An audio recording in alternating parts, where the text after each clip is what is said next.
کافی شافی ہے. سمجھو ذرا، جو صلہ رحمی سے محروم وہ ساری خیروں سے محروم. تو عورتوں سے یہ درخواست ہے کہ ان دنوں میں خاص طور پر شاپنگ میں جائیں. آپ کو پتہ ہونا چاہیے کہ یہ حج کے مہینہ ہے، حج کا موسم ہے.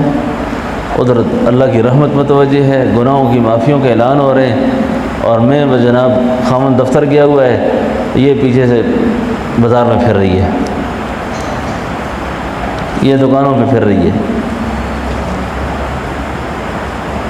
عورت کا مرد کی اجازت کے بغیر باپ کے ساتھ جانا بھی جائز نہیں ہے. باپ کے ساتھ جانا بھی جائز نہیں ہے، باپ کے گھر جانا بھی جائز نہیں ہے.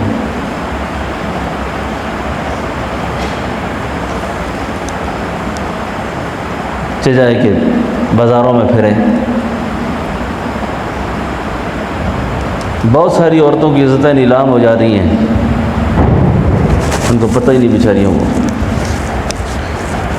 تو میں ذی الحج میں ایک تو میں نے عرض یہ کر دی بات آپ سے، دوسری بات یہ میں جو کر رہا تھا وہ یہ ہے آج سے اس کا اہتمام شروع فرما دیں.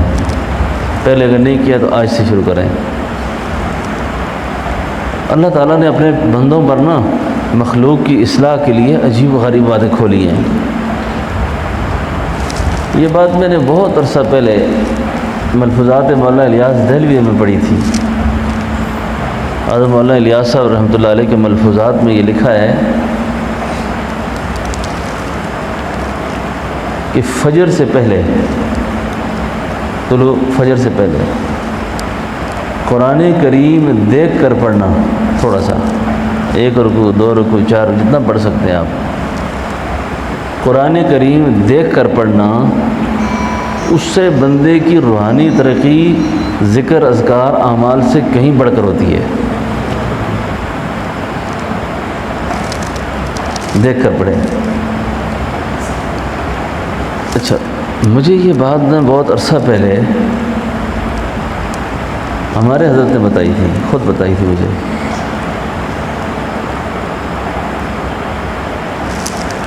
میری عادت یہ تھی میں قرآن شریف پڑھتا تو بند کر لیتا، اکثر ایسا کوئی یاد ہوتا تو پڑھتا رہتا. حضرت فرمایا کرتے دیکھ کے پڑھا کرو، قرآن کو دیکھ کر پڑھا کرو. دقت نظر سے پڑھنا چاہیے، دیکھ کر پڑھنا چاہیے. دیکھ کر پڑھنے سے بڑا تدبر حاصل ہوتا ہے، بڑا غور فکر حاصل ہوتا ہے. تو میں ذی الحج میں خاص طور پر اس کا بھی بہت زیادہ اہتمام کرنا چاہیے. عورتوں کو بھی کرنا چاہیے، مردوں کو بھی کرنا چاہیے. اور وقت جو ہے فجر سے پہلے کا وقت، فجر سے شیطانی وسوسہ ہوتا ہے. آپ اگر غور کریں تو وقت بات اتنی نہیں ہوتی. اذان کے بعد تو مسلمان کو اٹھنا ہوتا ہے نا کہ نماز پڑھنی ہے. میں نے اذان کے بعد مؤذن بھی آج کل بالکل اسی ٹائم پر اذان دیتے ہیں جس ٹائم پر سمجھو کہ آخری وقت ہوتا ہے. وہ پہلے زمانے والی اذانیں تھوڑی ہیں کہ بابے ٹائم پر اٹھ کے آتے تھے اور اذان دیتے تھے. بالکل ابھی چند منٹ باقی ہوتے ہیں. تو جیسے اذان کے بعد آپ نے اٹھنا ہے، اذان سے 15-20 منٹ پہلے اٹھ لیں، اتنا ہی فرق ہے نا. اور یقین جانیں کہ اذان سے پہلے سے کے اٹھنے کے جو تاثرات فضا کے ہوتے ہیں وہ عجیب ہوتے ہیں. فجر نماز پڑھنے سے پہلے کے تاثرات عجیب ہوتے ہیں، اذان سے پہلے کے تاثرات عجیب ہوتے ہیں. یہ بات مجھے میرے مشائخ میں سے، میرے بڑوں میں سے ہمارے حاجی الرحمن صاحب رحمۃ اللہ علیہ نے مجھ سے پوچھی کہ اذان سے پہلے حالات اور ہوتے ہیں، اذان کے بعد کے حالات اور ہوتے ہیں، یہ کیا وجہ ہے اس کی؟ میں نے کہا حضرت آپ ہی بتائیں. فرمایا اذان سے پہلے ساری مخلوق سوئی ہوتی ہے، اور سویا آدمی مکلف نہیں ہوتا. صابر صاحب نوٹ کرو اس بات کو، کتنی غضبناک بات ہے یہ عرف کر سکتا ہے. سویا آدمی مکلف ہو، اب وہ اذان ہوئی ہے، یہ جاگ گیا ہے. صبح کو جو پہلے تاثرات تھے نا وہ ساری رحمت والے تھے، برکت والے تھے. اب وہ رحمت اور برکت نے ماحول کو اپنی اس میں لیا ہوا تھا، اور یہ ایسے وقت میں اٹھا تھا جس وقت نہ اٹھتا تو اس کے اوپر کوئی قید پابندی۔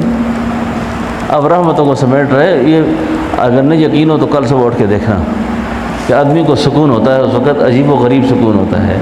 جتنا پریشان آدمی بھی ہو نا، اس کو بھی اس وقت اطمینان ہوتا ہے۔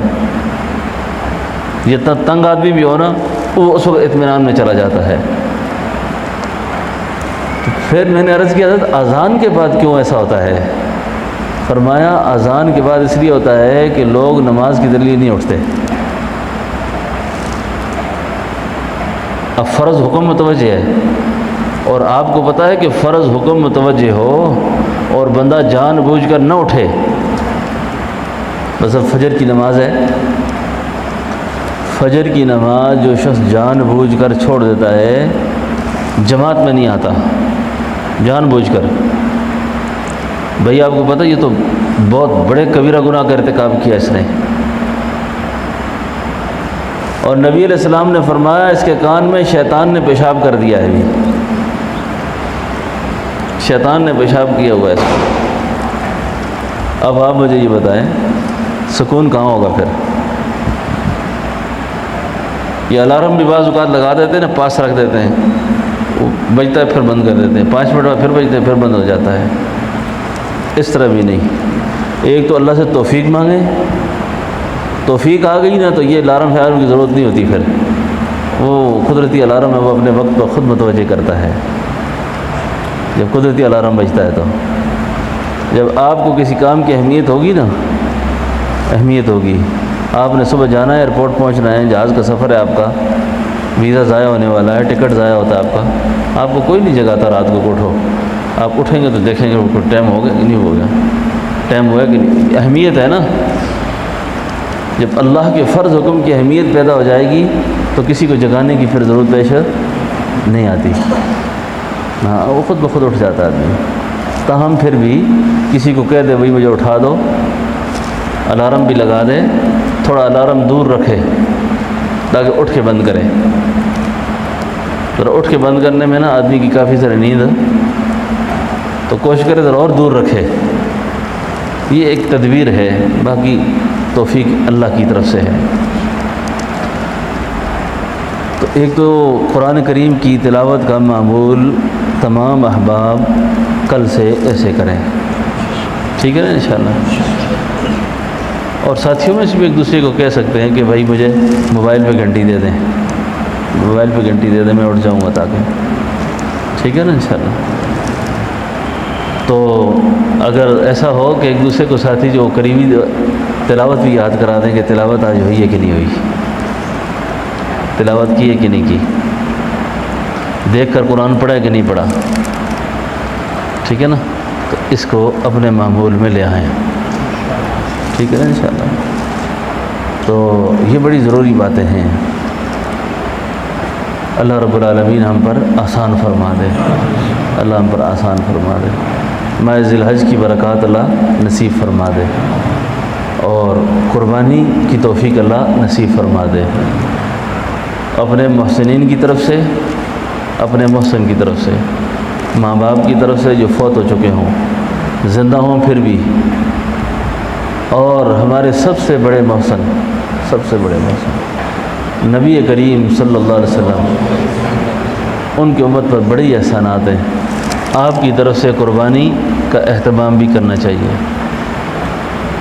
ٹھیک ہے نا، ان کی طرف سے قربانی بھی ضرور کرنی چاہیے، اور جو خود بندہ صاحب نصاب نہ بھی ہو نا، اللہ کے نبی کی طرف سے قربانی کرے، اللہ اس کو غنی کر دیں گے انشاءاللہ، غنی کا۔ ہمارے تمام اکابر اور اسلاف کا یہ معمول رہا ہے، میرے 2 مشائخ ان کا ہمیشہ سے یہ معمول تھا، ہمیشہ سے معمول تھا، ہمیشہ سے معمول تھا، اور مجھے کہا بھی کرتے تھے جب ہم پر واجب نہیں تھی پھر بھی ہم اللہ کے نبی کی طرف سے کرتے تھے، جب واجب نہیں تھی پھر بھی کرتے تھے۔ عورتوں کو بھی شوق ذوق ہونا چاہیے، عورتوں کو بھی پتہ کرنا چاہیے میری قربانی بھی ہے کہ نہیں ہے۔ کئی دفعہ مردوں پر چھوڑا ہوتا ہے نا، مردوں پر، عورتوں کو بھی بڑے شوق سے اپنی قربانی کا پتہ کرنا چاہیے، اہتمام کرنا چاہیے، پوچھنا چاہیے کہ میری قربانی ہے کہ نہیں ہے، کدھر ہے، کیا ترتیب ہے اس کی، ٹھیک ہے نا. تو اس کا بھی اہتمام سارے احباب بر وقت کرنے کی کوشش کریں. پھر میں نے عرض کیا تھا کہ قربانی کا جو گوشت ہے نا، گوشت، اس کی خبر کسی کو لگنے دیں. اچھا، قربانی کی گوشت کی خبر بھی کسی کو ہو کہ اس آدمی نے قربانی کی ہے. یہ نہ ہو کہ بکرے کے منہ پہ بھی شاپر چڑھ جائے گا، آواز ہی نہ نکلے اس کی، کہ محلے تک آواز نہ جائے کسی کی کہ بکرا ذبح بھی ہوا ہے کہ نہیں ہوا. ٹھیک ہے نا. فریزر ہم نے بھی مدرسے کے دودھ آ کے رکھے ہوئے ہیں. آج کل سارے گھروں میں خاص طور پر اس کا بڑا اہتمام ہے. فریش دودھ آ کے تیار کر کے رکھتے ہیں. اور ایک حج سے لے کر دوسرے حج تک قربانی کا گوشت کھا سکتا ہے آدمی. اچھا، قربانی کا گوشت ایک حج سے لے کر دوسرے حج تک کھا سکتا ہے آدمی. ٹھیک ہے نا. ایسا نہ ہو کہ یہ برکت آپ ہی کے گھر میں ہو. ایسا نہ ہو. کئی لوگ کہتے ہیں قربانی کا گوشت بڑی برکت والا ہے، لیکن یہ برکت اوروں کو بھی دو نا.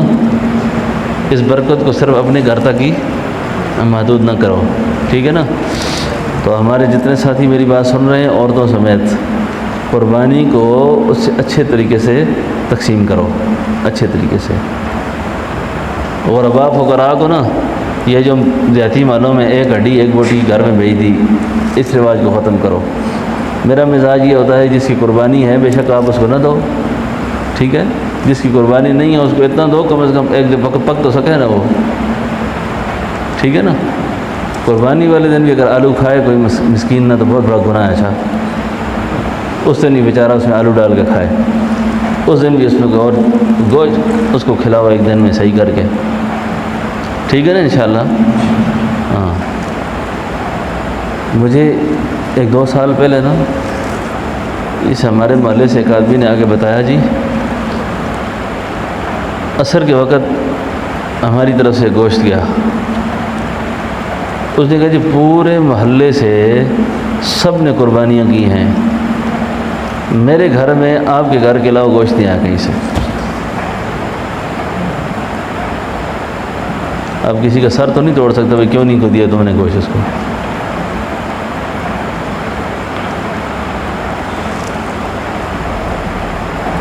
تو اس کا اہتمام کرنا چاہیے. اچھا، لوگ انتظار میں بیٹھے ہوتے ہیں، کئی ضرورت مند انتظار میں بیٹھے ہوتے ہیں، تو آپ پریشان ہوں گے کہ ہم کیسے تقسیم کریں گے. یہ بڑے پوش ایریوں میں یہ بڑا مسئلہ ہوتا ہے. لوگ آ کے تنگ کرتے ہیں بار بار، گوشت دے دیں، گوشت دے دیں، گوشت دے دیں. ان کو بھی انکار نہیں کرنا چاہیے. اچھا، خوشی سے کوئی نہیں مانگتا. بندہ مومن کی شان کے خلاف ہے کہ اپنے دروازے سے کسی کو خالی واپس کر دے. خالی نہ واپس کیا کریں. اللہ جل شانہ کی جو صفات ہے نا، جو بندہ اللہ کی جس صفت کا مظہر ہوگا اللہ اس پر اس صفات کو کھول دیں گے. نہیں سمجھو میری بات میں. اللہ کی صفات ہے نا بہت ساری. رب یہ ایک صفت ہے اللہ کی. رحمان صفت ہے، رحیم صفت ہے، کریم صفت ہے. اللہ کی جتنی صفات ہے نا، اللہ کے بندوں کو ان صفات میں سے ان صفات کو اپنے اوپر لانے کی کوشش کرنی چاہیے. اللہ کے محبوب کریم تھے. پوری سیرت کی کتابوں میں کہیں بھی یہ بات نہیں ملتی کہ اللہ کے نبی کبھی کسی سے انکار کرتے ہوں. نہ، نہیں تھی. نہ، معقول طریقہ بنا لیں اپنے لیے ٹالنے کا. عزت نفس کا خیال رکھیں. دروازے پہ آئے ہوئے کو نا ڈانٹے نہیں آگے سے، کدھر آ گئے ہو، کیوں آئے ہو، میرے آرام کا ٹائم تھا، کیوں گھنٹی بجائی ہے، کیوں گھنٹی بجائی ہے، کیوں آئے ہو ادھر. نہیں دینا تو چپ کر رہو گے. بدتمیزی نہیں کرنی، بد اخلاقی نہیں کرنی. یہ ان دنوں میں یہ واقعہ پیش آئے گا آپ کے ساتھ. اچھا، تھکا ہوتا ہے نا آدمی اور آرام کے لیے کیا ٹی، چلو جی باہر جاؤ. کئی لوگ تو چاڑے گھنٹی ہی بند کر دیتے ہیں اندر سے، پتہ ہی نہیں کوئی آیا بھی ہے کہ نہیں آیا. اللہ تعالیٰ سب کو عمل کی اور سمجھ کی توفیق نصیب فرمائے. ربنا تقبل منا انك انت السميع العليم وتب علينا انك انت التواب الرحيم. اللهم صل على سیدنا و نبینا مولانا محمد مبارک وسلم علیہ۔ اللہ ہم سب کے گناہوں کو معاف فرما، اللہ ہماری خطاؤں سے درگزر فرما، اللہ ہماری پریشانیاں دور فرما، مشکلیں آسان فرما، اللہ تنگ دستیاں دور فرما، قرض دور فرما، مرض دور فرما، علت سے ذلت سے بچا، ماہ ذی الحج کے فضائل نصیب فرما، ماہ ذی الحج کی برکات نصیب فرما، اے اللہ ماہ ذی الحج کی برکات نصیب فرما، اے اللہ ماہ ذی الحج کی برکات نصیب فرما، غفلت سستیاں کوتاہیاں معاف فرما، اے اللہ ہمارے اندر سے جو بیماریاں ہمیں پتہ ہیں وہ بھی دور فرما، جن بیماریوں کا نہیں پتہ اللہ وہ بھی دور فرما، اے اللہ ہمارے حال پر رحم فرما، اے اللہ ہمارے حال پر رحم فرما، بری موت سے بچا، برے انجام سے بچا، خاتمہ بالخیر ایمان پہ فرما، اے اللہ یہ جتنے دوست تیرے گھر میں بیٹھے ہوئے ہیں اے اللہ بہت سے پریشان حال جن کی اپنی اپنی گناگون پریشانیاں ہیں، اللہ اپنے فضلوں سے سب کی پریشانیاں دور فرما، سب کے مسئلوں کو حل فرما، سب کو جزائے خیر نصیب فرما، سب کو برکت اور عافیت نصیب فرما، سب کے یا اللہ گھروں میں خیر فرما، سب کی بچیوں کے بچوں کے مقدر اچھے فرما، اولادوں کے نصیب روشن فرما، اولادوں کو ہدایت نصیب فرما، بے دین ہونے سے بچا، گمراہ ہونے سے بچا، اے اللہ ہم سب کے حال پر رحم فرما، جتنے لوگ حج کریں گے اللہ ان کے حج قبول فرما، جتنے لوگ قربانیاں کریں گے اللہ ان کی قربانیاں قبول فرما، جتنے لوگ اعمال عبادات میں مصروف رہیں گے اللہ سب کے اعمال عبادات کو قبول فرما، جن دوستوں نے دعاؤں کا کہا ہوا ہے لکھا ہے یا ہم سے دعاؤں کی امید کرتے ہیں اللہ یہ ساری دعائیں ان کے حق میں بھی قبول فرما، اللہ ان کے حق میں بھی قبول فرما، یا اللہ ان کے حق میں بھی قبول فرما، یا اللہ اپنے خاص فضل و کرم سے جتنی عورتیں بچے بچیاں بچے یہاں جمع ہیں اللہ سب کو جزائے خیر نصیب فرما، سب کی دنیا اچھی فرما، سب کی قبر اچھی فرما، آخرت اچھی فرما، سب کو جزائے خیر نصیب فرما، سب کو جزائے خیر نصیب فرما، سب کے معاملات کو درست فرما، بہتر فرما، وصلی اللہ تعالی علی خیر خلق محمد و آلہ وصحبہ اجمعین۔ جو دوست آج انشاءاللہ ہمارے ہاں پڑھنا چاہیں تو ہم انشاءاللہ عید کی نماز 6 بجے پڑھیں گے، عید کی نماز ہم 6 بجے پڑھیں گے انشاءاللہ۔ ہاں جو ساتھی عید یہاں پڑھنے کا ارادہ رکھتے ہوں ان کو اطلاع ہے کہ 6 بجے نماز ہوگی انشاءاللہ۔